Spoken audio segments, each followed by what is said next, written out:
On his inauguration day, President Bola Ahmed Tinubu announced that fuel subsidy is gone. The announcement saw an increase of over 50% of the pump price of petrol. Nigerians have been paying through their nose as there has been an increase in the commodities in the market. Mr. Peter Obi of the Labour Party described fuel subsidy as an organized crime. It favors the rich only. There has been so much speculation that Bola Ahmed Tinubu is paying for fuel subsidy.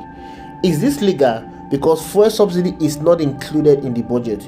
Where is Tinubu getting the money from that he's using in paying for fuel subsidy? This interview you're about to watch is going to expose the scam in fuel subsidy. Please like this video, share, drop your comment in the comment box. Fuel subsidy, where are we? Federal government has denied, I believe since about October, but there have been reports upon reports. Big names have waded in. Lately, it's been former governor of Kaduna State, El-Rufai, who didn't just say that fuel subsidy, was back, but there is as much as 8 trillion naira is what will be paid, given the calculations that marketers, even Pengasson, did say late last year that yes, the Tinubu administration is paying subsidy surreptitiously. What are your what is your understanding of the issues? Are we paying? And if that is correct, wouldn't that be illegal because there's no appropriation, for it? Okay, well, the numbers don't lie. So if you look at the current price, the pump price today is probably 600 average. To land it in Nigeria today at $950 a ton will require that you pay 900 naira at the pump. Really? A little bit above, actually. So if you think of the premium that you pay, maybe $10, I'm assuming the lowest premium, which is $10. Yeah. If it's 15, you pay a little bit. The pump price will be, I would say, $9.25, something like that. So yes, we are paying subsidies. What, I mean, Oji, I know that this one is heavy, but let me do a quick follow-up. When you say that we are, you are saying, I'm not sure if we're paying subsidy is the right word. Maybe you're saying that the amounts at which we're buying fuel won't correspond with the landing cost. Does that necessarily mean that the government is paying subsidy? Even when government says that because we've removed subsidy since last year, May 2029, Wale Edun will tell you that this is amount of money that we're sharing. It keeps increasing. This is what MDs are remitting. This is what is coming in. Where will government therefore find the money to pay as much as 300 naira or plus? It's above 300. It's above. So it's probably 310 or the liter. So where is it coming from? Certainly not from the end user. The end user pays 600 or 590 or whatever it is, and he goes away. So it's between the government and the sole importer, NNPC. Between these two, they are paying the difference. I don't know if that addresses that. But think about it. If the landing cost is above 800, if that's what it takes to land it, and then you add all the distribution expenses and all that, it's reasonable to expect that if you were to sell it without a loss, it will be at least 900. Break down this landing cost thing for us. What does it mean? Okay, so you have, I'm assuming it's imported, right? Where's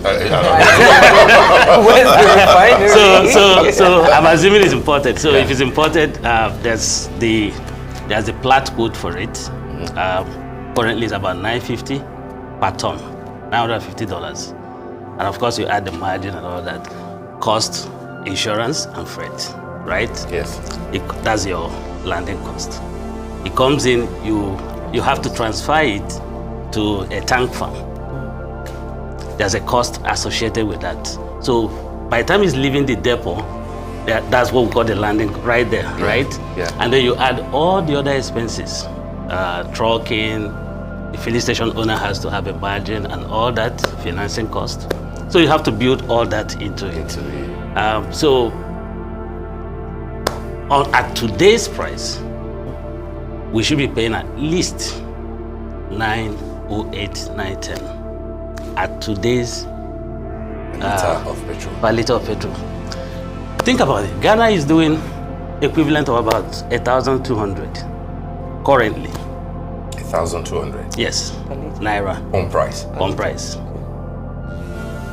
So this probably the cheapest still. And if you look at the numbers, 100% importation in Ghana too. About, but they still have some local refining. But think about it this way. So when in May last year, when the subsidy was removed, Subsidy is gone. Yes. If you look at the subsequent months, 2-3 months after that, yes, our daily consumption came down to the 30s from the 50s. Yeah. 50 million it used to be, right? Yes. Came down to the 30s. Yes. Now it's back to 53, 54. Is it? Yes. You can check the NMDPR website, right? Mm-hmm. So we are back to the 50s again. So what it tells me is that the differential has become attractive again for cross-border movement of products. So do you agree with this figure that former governor of Kaduna State has touted as 8 trillion naira that the government has paid so far? And how did that calculation come about? I mean, can you imagine where it is? Because obviously the government has not come out to say that that subsidy is back, and government has denied it. They have denied it, but they haven't come out even to say that there's no subsidy. And that raises the question everyone has been asking. Where are the gains of the subsidy removal if, they're saying that the subsidy is not back? No, my main question is, do you agree with that figure of former Governor El-Rufai? I don't know. I have to run the numbers to see what this will amount to. But on the liter, I think we're doing about 300 naira on every liter. So if you think about 50 million a day times 300, right? That's close to about 15 billion, right? Yes. Every day in subsidies. That's what it will be. So you can wrap it up for 365 days and you get your annual bill. I think it's the whole year that Rufai. Yeah, so you get your annual bill. So if you do from May, which will be more than what we purportedly, run away from. Yeah. Because of the get to 6 trillion. No, but remember, a lot has changed, right? So in this computation, this 300 assumes 1,200 as the exchange rate. Okay? So at the time this was done, exchange rate was what? 500-600. 5 something. So 700. so you have to. So there are a lot of moving parts. Yeah. So the exchange rate regime has changed.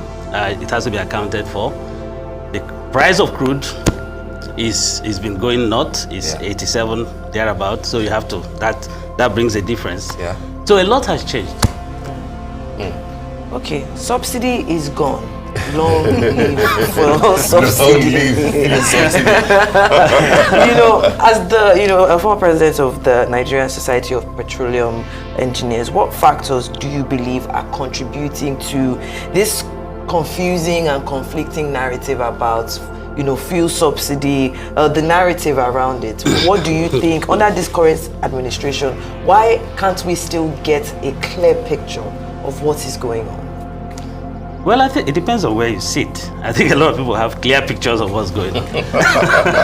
So think about it this way. Like I said, there are a lot of moving parts. So it's a very dynamic situation. So what is subsidy today may not be subsidy tomorrow morning, right? I've always held the view that what we needed, and if you look at, I think it was, a couple of years ago, I spoke extensively on this and I said, what we need is a structural reform of the downstream, right? Okay. Subsidy is only an element of that. So we focused on I was afraid all the while that we were going to take policy decisions influenced by how it impacts our pocket, not how it impacts the market. So the removal subsidy is gone was a statement done to say, and I can't handle this anymore because I can't afford it. So basically, yes, we are forced to the wall. we should have been a bit more proactive. We should have taken steps to reform the sector, and that will include subsidy removal, right? Didn't PIA do that?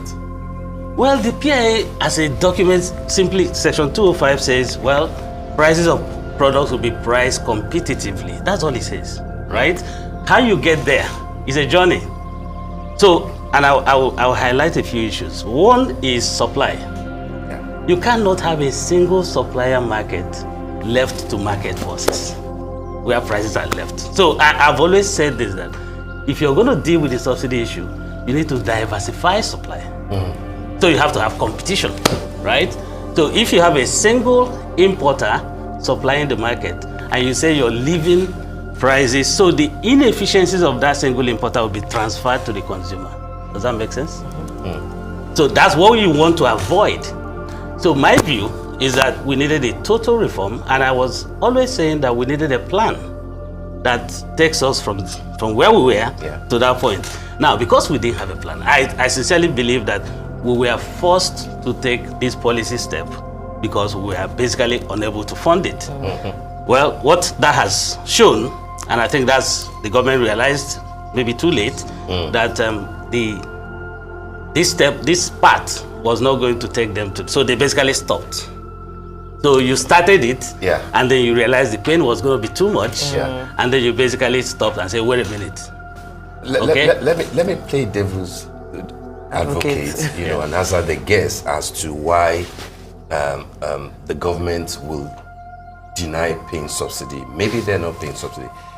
What is the likelihood of what former President Muhammadu Buhari used to advocate, crude swap?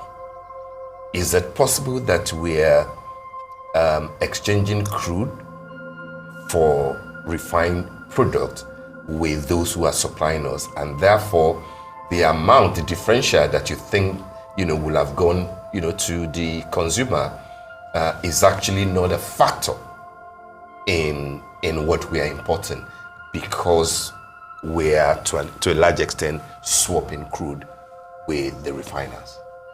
Okay, so I believe we're still in that DSDP, even if we've been told that's been shut down. But the truth is, I really don't care where NNPC gets products from, right? Whether it's import directly bought or swap or whatever. So that product, once it enters our waters, has a cost, right? So what I worry about is what happens from that moment to the pump. Yeah. Okay, so the issues around how they procure is another matter. We can have that on another day. But my issue is we needed a plan that will basically move us from where we were, a highly regulated pricing regime, to a fully deregulated pricing regime. Now, obviously we didn't even have a minister. So the president said subsidy is gone, right? I don't think any work really was done to develop a pathway, right? And then we realized the pain. Because I've always said, I think if you look at a few interviews, I said subsidy removal or the reform will be painful, but there are steps you can do to minimize the pain. Yeah. Right? Now, I support subsidy removal, or whatever you call it. At once? Well, again, that is the plan that defines whether it's a single step or multiple steps, or whether it's 6 years, 1 year, is a plan. What we lacked, what I didn't see, right, was a clear pathway that says we will do A, B, C, D, and we'll arrive at this point. So we simply just said, this is it, right? And then we woke up in the morning and everything went haywire. And I think they suddenly say, oh, wait a minute, guys. All right. So, and I hope somebody is working to put a plan in place. I hope so too. We all hope so. I mean, some have argued that the economy has gotten some breather with the current appreciation of the naira to the dollar. I mean, even though inflation at this moment is at 32.20%. I mean, are you 33.20%?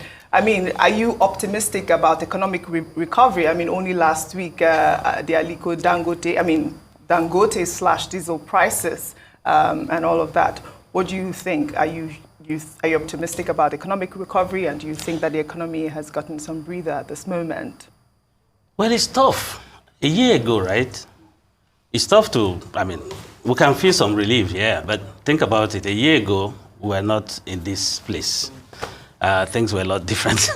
so yeah, are we seeing positive signs? Yes, things are turning around, and I hope they continue to go in the right direction for the country. But the issues about, so the other good news is Dangote refinery is coming on stream. Hopefully they'll start doing PMS shortly, and that will help. If they do, will it be at 900 and something or 6? Because the proposition that we read in the papers would it will be around 500 and something per liter of petrol. Okay, I hear people worry so much about this. So Dangote is going to refine a product that he bought at a cost, probably in dollars, right? He's going to refine it, so he has to put a refining margin, so he has to make money. So what that end price is, end user price is, it may actually be cheaper depending on his efficiency. And I've said this, if that refinery is inefficient, right, then imported products will be cheaper than, and we've seen it across rice. We've seen it. If your local production is inefficient, then you're going to pay more, okay, than imported product, because there are people who are doing it better and faster somewhere else. But there are other issues. There are quality issues.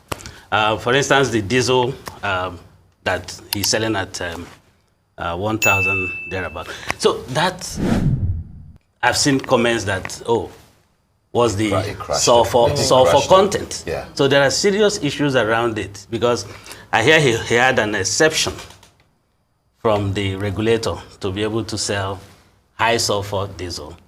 And of course, you know that the price of diesel is dependent on the quality of sulfur in it, right? So if he's selling, if the import limit was 200, I think, ppm of sulfur, and he's doing a 600, right? So yeah, it should be cheaper, right? What was the implication of that? Well, it's the environmental impact, right? Yeah. So you're basically burning sulfur. And so there's a cost to it. So we need to think through it. I mean, Mr. June,